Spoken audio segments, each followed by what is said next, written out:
It is time for my final fantasy football rankings this offseason. We're officially 1 week away from NFL kickoff, and over this past week, we've dove into rankings and tiers for each position leading up to quarterbacks, which will all be linked in the description below.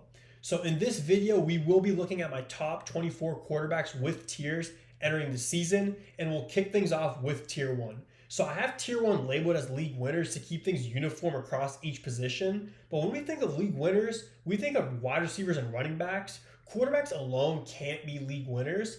Now, if you're playing Superflex, that's a completely different story. In that case, quarterbacks 100% can be league winners.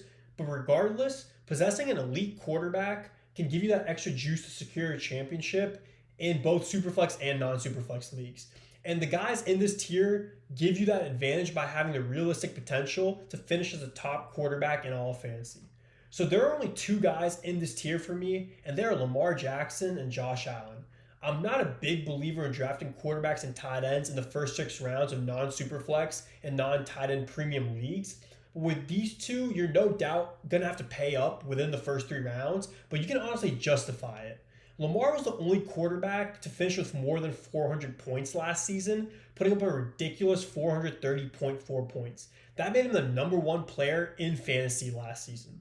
He possesses elite rushing upside, he's a former MVP, and not much has changed with this Baltimore offense entering week 1 of this season. He is the prototypical fantasy quarterback in my eyes. Now, Josh Allen finishes the quarterback 2 last year, putting up 379 points and taking home the league's MVP award. Like Lamar, Josh Allen does possess that elite rushing upside that could propel him to the number one finishing position, like we saw him do in 2023. So tier 1 is simple enough for me. We'll move on to tier 2. These guys are still part of an elite group of quarterbacks whose ADP does put them in the top 6 rounds. Each of these players has a clear path to a top 5 fantasy finish at the quarterback position this season. So we'll kick off this tier with Joe Burrow. Joe Burrow finished as the quarterback 3 last season with only 6.2 points less than Josh Allen. Burrow gets all his boys back on offense this season. They signed T. Higgins. They have Jamar Chase. Chase Brown's there. And him and his boys are going to have to carry this team once again this season with the question marks surrounding their defense. Expect elite level production out of Burrow once again. He does lack that rushing upside, which likely keeps him from finishing as the QB1 in today's league, but he should still be a top 4 quarterback in fantasy if he is healthy this season. Following Joe Burrow, we have the reigning Offensive Rookie of the Year. That's Jayden Daniels. The biggest news this week for the Commanders and Jayden Daniels is that his favorite target, Scary Terry, finally got that contract and is ending his holdout. Jayden Daniels now enters his second season on an improved offense and honestly what looks to be a weaker defense, which should give him the chance to finish as a top 5 quarterback once again with the elite rushing and passing upside he brings to the table. Look for him to build off his QB5 finish from last season. Next up is Super Bowl champion Jalen Hurts. The Eagles have found their winning formula through dominating the run game with Hurts and Saquon. That game plan on an elite offense paired with the tush push makes Jalen Hurts a legitimate candidate to finish as a top 5 quarterback in fantasy. We saw him finish as a QB2 in 2022, QB3 in 2023, and he was averaging the 5th most points per game at the position last season, so we know the upside exists for Jalen Hurts to have a top 5 season. Speaking of champions, for one final time this offseason, I appreciate you guys watching this video to gain that winning edge this fantasy season, but let me help you even more. For those of you that have not drafted yet, my fantasy football draft guide is available to the public. This guide has all my rankings, projections, and so much more. Let me do the work for you and provide you with the players you should be betting the house on and guys that we should not be drafting. As a computer scientist, I've created advanced AI and machine learning models on top of my countless hours of research that could give you the winning edge this season. So secure a guide by emailing me, messaging me on X, or just commenting down below. The price you paid today is the price you lock in for the rest of your life. So as I increase the price as this channel grows and I introduce new models, you always pay what you paid today. So moving on to the quarterback Jalen Hurts defeated Patrick Mahomes. Mahomes has a chip on his shoulder entering the season, and that is scary for the rest of the league. But it is not scary if you're drafting him because we could see the version of Mahomes that has shown why he is in the future GOAT conversation. Last season was the first time Mahomes finished outside of the top 10 since he became the starter in Kansas City, finishing as a quarterback 12. But keep in mind, he's finished as the quarterback 4 twice in his career and the quarterback 1 twice in his career, which last we saw in 2022. And the final player in this tier is Baker Mayfield. Baker has earned his spot at the end of this tier, just like he's earned everything throughout his football life, including that massive contract Tampa dished out to him prior to last season. He was a QB4 last year and has the potential to repeat as a top 5 quarterback in an offense that just added rookie wide receiver stud Emeka Egbuka and gets Chris Godwin back at some point this season to an offense which already boasts Mike Evans, Bucky Irving, Cade Otton, and an injured Jalen McMillan.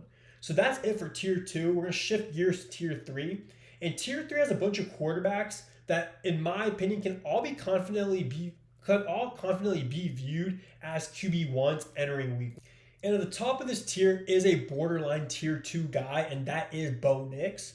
Bo Nix enters his sophomore season being a top 5 offensive line in the NFL. There's no reason he can't finish as a top 10 quarterback based on what we saw last season, where he did finish as a QB7 as a rookie. This offense has made some potential improvements with additions of guys like Pat Bryant, Evan Ingram, J.K. Dobbins, R.J. Harvey. So I'm excited to see what Bo Nix has in store on a Denver team that I'm personally very high on this season. Next up is Brock Purdy. Brock Purdy is currently a steal in my opinion, going in like the 9th round of drafts. Purdy stood no chance last season battling injuries on what was an injury-ridden Niners team, but he still finished as the quarterback 13, playing in only 15 games. In 2023, when the Niners went to the Super Bowl, Brock Purdy was the quarterback 6, and that is a great reference for what we could expect from him this upcoming season. The Niners are projected to win 11-12 games with what is the easiest schedule in that league by a mile. So have faith in Brock Purdy this season. He is a phenomenal target if you're drafting quarterback past the 7th and 8th rounds. And then moving on to Jared Goff. Goff may not be the most flashy quarterback over there in Detroit, but he is very consistent. He finished as the quarterback 10 in 2022, quarterback 7 in 2023, and he was a quarterback 6 in 2024. There are definitely some questions regarding what this offense is going to look like with the departure of Ben Johnson, but there's still so much talent on this roster, and Goff has really found his groove in Detroit over the last 3 seasons, so he should be able to produce consistent top 10 quarterback numbers throughout the season. And staying in the NFC, we have Kyler Murray. I'm very confident the Cardinals are going to have to make it their mission to get the pass game going to get guys like Trey McBride and Marvin Harrison more involved. They're going to have to do this if they want to take that jump and try to make the playoffs in what is honestly a pretty tough division. So Kyler was the quarterback 10 last year, and he's finished as the quarterback 3 in the past. There's a very possible scenario where he could finish as a top 10 to top 12 quarterback this season in fantasy if the Cardinals offense can get things going. And like Purdy, another draft steal is Jordan Love, who's currently going around the 12th round of drafts, which just boggles my mind. People have seemingly forgotten that Jordan Love finished as the quarterback 5 in 2023. That was only 2 seasons ago. He was the quarterback 17 last season, but that was due to him playing through significant injuries throughout the season. If you want a detailed breakdown on why you need to be drafting guys like Jordan Love, like Brock Purdy, make sure to check out my video on 5 quarterbacks to target in your drafts, which I'll have at the corner of your screen, and I'll throw it in the description below. And maybe the highest upside player in this tier is Caleb Williams. Spoiler alert, the video I just mentioned also has Caleb Williams in it. A rough rookie season does not mean that number 1 overall pick Caleb Williams can't be that guy on a loaded Bears offense with one of the best offensive coaches we've seen in the past couple of years coming in as his head coach. If you're taking a late quarterback approach to your drafts, Caleb Williams and Jordan Love are phenomenal late draft targets. Next up, staying in this tier, is Justin Herbert, who finds himself on a very safe and sound Chargers offense. Herbert is a top 12 quarterback. The reason he finds himself near the back end of this tier is the fact that his ceiling is capped at around quarterback 10-12 because of how run heavy this LA offense is. And that's not going to change this year with the additions of Najee Harris and Amari Hampton, but still Herbert should give you consistency at your starting quarterback position. But again, you're not going to get elite production where he could finish as a top 5 to top 6 quarterback in fantasy. Up next is Dak Prescott. So the thing is, if Dak is healthy this season, he should finish as a top 14 quarterback in fantasy. The Dallas offense just upgraded their wide receiver room by acquiring George Pickens, and we already know that CeeDee Lamb is elite. And as an 8th or ninth round pick, he's not a super risky investment as your starting quarterback.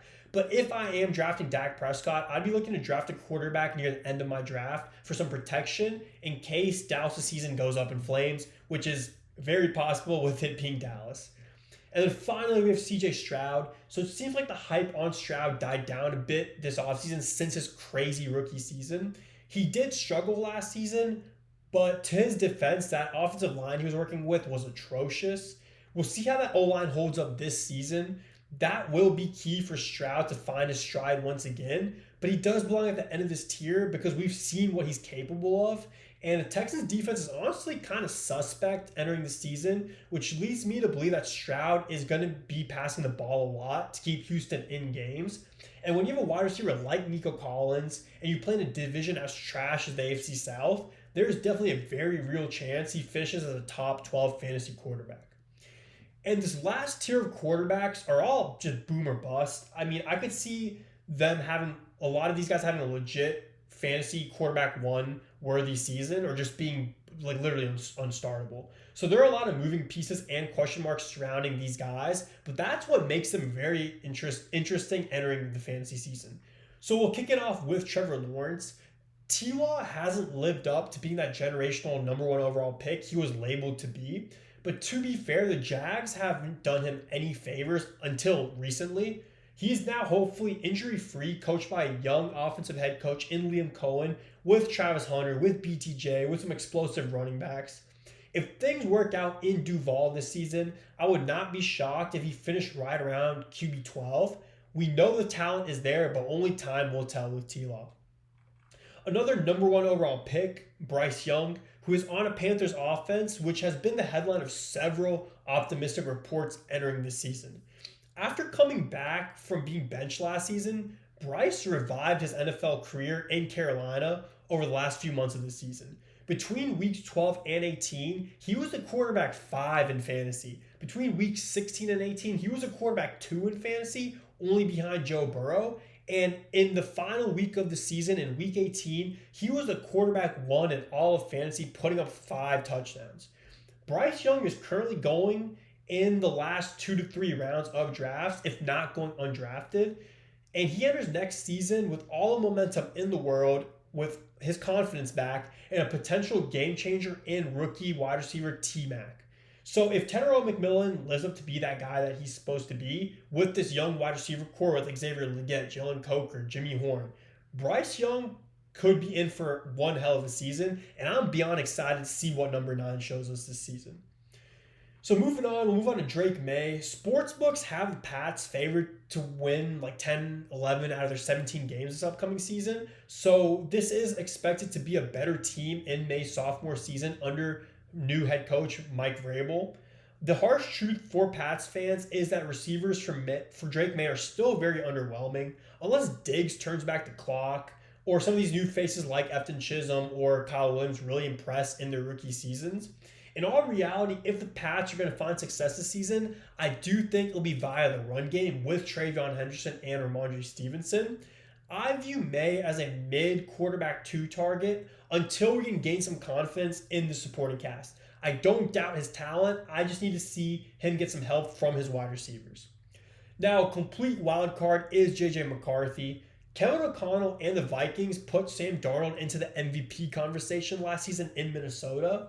We do not know what 10th overall pick McCarthy's going to look like in the NFL coming off a brutal injury, but he's had time to recover, and if he's even above average, he's going to be a viable fantasy starting option on this crazy potent offense.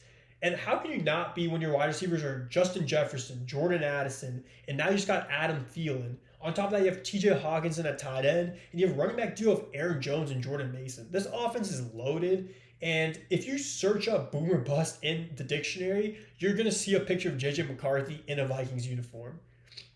And a player I'm fully fading is Justin Fields.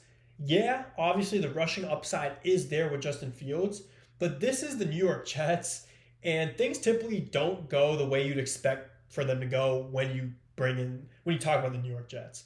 Vegas's projections for Fields are so incredibly low compared to most starting quarterbacks around the league.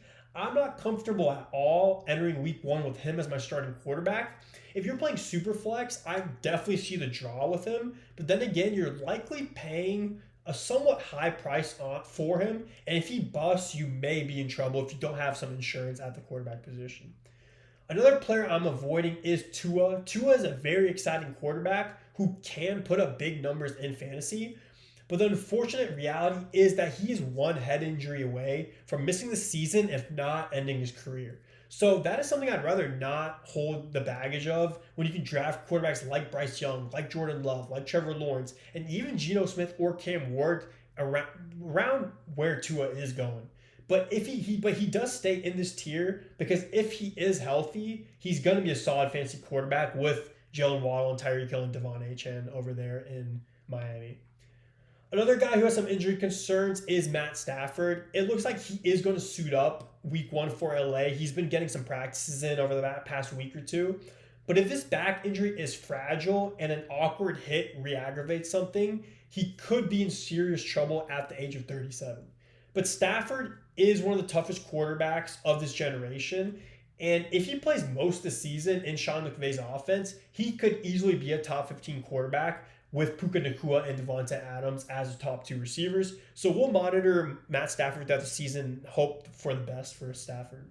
And finally, to end my top 24 QB rankings, we have Aaron Rodgers. I don't think there's a lot in Pittsburgh for Rodgers to succeed in leading a potent offense outside of DK Metcalf.